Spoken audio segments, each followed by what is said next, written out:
ലൂക്കായുടെ സുവിശേഷം 16-ാം അധ്യായം 19 മുതൽ 31 വരെ വചനങ്ങൾ. ധനവാനും ലാസറും. ഒരു ധനവാൻ ഉണ്ടായിരുന്നു. അവൻ ചെമന്ന പട്ടും മൃദുല വസ്ത്രങ്ങളും ധരിക്കുകയും എന്നും സുഭിക്ഷമായി ഭക്ഷിച്ച് ആനന്ദിക്കുകയും ചെയ്തിരുന്നു. അവൻ്റെ പടിവാതിൽക്കൽ ലാസർ എന്നൊരു ദരിദ്രൻ കിടന്നിരുന്നു. അവൻ്റെ ശരീരം വ്രണങ്ങൾ കൊണ്ട് നിറഞ്ഞിരുന്നു. ധനവാൻ്റെ മേശയിൽ നിന്ന് വീണിരുന്നവ കൊണ്ട് വിശപ്പടക്കാൻ അവൻ ആഗ്രഹിച്ചു. നായ്ക്കൾ വന്ന് അവൻ്റെ വ്രണങ്ങൾ നക്കിയിരുന്നു. ആ ദരിദ്രൻ മരിച്ചു. ദൈവദൂതന്മാർ അവനെ അബ്രാഹത്തിൻ്റെ മടിയിലേക്ക് സംവഹിച്ചു. ആ ധനികനും മരിച്ച് അടക്കപ്പെട്ടു. അവൻ നരകത്തിൽ പീഡിപ്പിക്കപ്പെടുമ്പോൾ കണ്ണുകൾ ഉയർത്തി നോക്കി. ദൂരെ അബ്രാഹത്തെയും അവൻ്റെ മടിയിൽ ലാസറിനെയും കണ്ടു. അവൻ വിളിച്ചു പറഞ്ഞു, പിതാവായ അബ്രാഹമേ, എന്നിൽ കനിയണമേ. തൻ്റെ വിരൽത്തുമ്പ് വെള്ളത്തിൽ മുക്കി എൻ്റെ നാവ് തണുപ്പിക്കാനായി ലാസറിനെ അയക്കണമേ.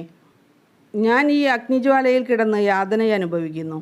അബ്രാഹം പറഞ്ഞു, മകനെ, നീ ഓർമ്മിക്കുക, നിനക്ക് ജീവിതകാലത്ത് എല്ലാ സുഖ സൗകര്യങ്ങളും ലഭിച്ചിരുന്നു.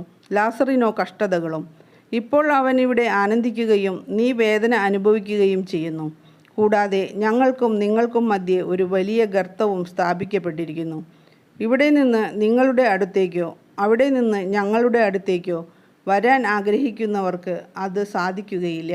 അപ്പോൾ അവൻ പറഞ്ഞു, പിതാവേ, അങ്ങനെയെങ്കിൽ ലാസറിനെ എൻ്റെ പിതൃഭവനത്തിലേക്ക് അയക്കണമേ എന്ന് ഞാൻ അപേക്ഷിക്കുന്നു.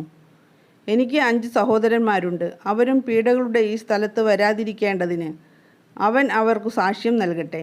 അബ്രാഹം പറഞ്ഞു, അവർക്ക് മോശയും പ്രവാചകന്മാരും ഉണ്ടല്ലോ, അവരുടെ വാക്കു കേൾക്കട്ടെ. ധനവാൻ പറഞ്ഞു, പിതാവായ അബ്രാഹമേ, അങ്ങനെയല്ല. മരിച്ചവരിൽ ഒരുവൻ ചെന്ന് പറഞ്ഞാൽ അവർ അനുതപിക്കും. അബ്രാഹാം അവനോട് പറഞ്ഞു, മോശയും പ്രവാചകന്മാരും പറയുന്നത് അവർ കേൾക്കുന്നില്ലെങ്കിൽ മരിച്ചവരിൽ നിന്ന് ഒരുവൻ ഉയർത്താലും അവർക്ക് ബോധ്യമാവുകയില്ല. ലൂക്ക 16:19 മുതൽ 31 വരെ വചനങ്ങൾ.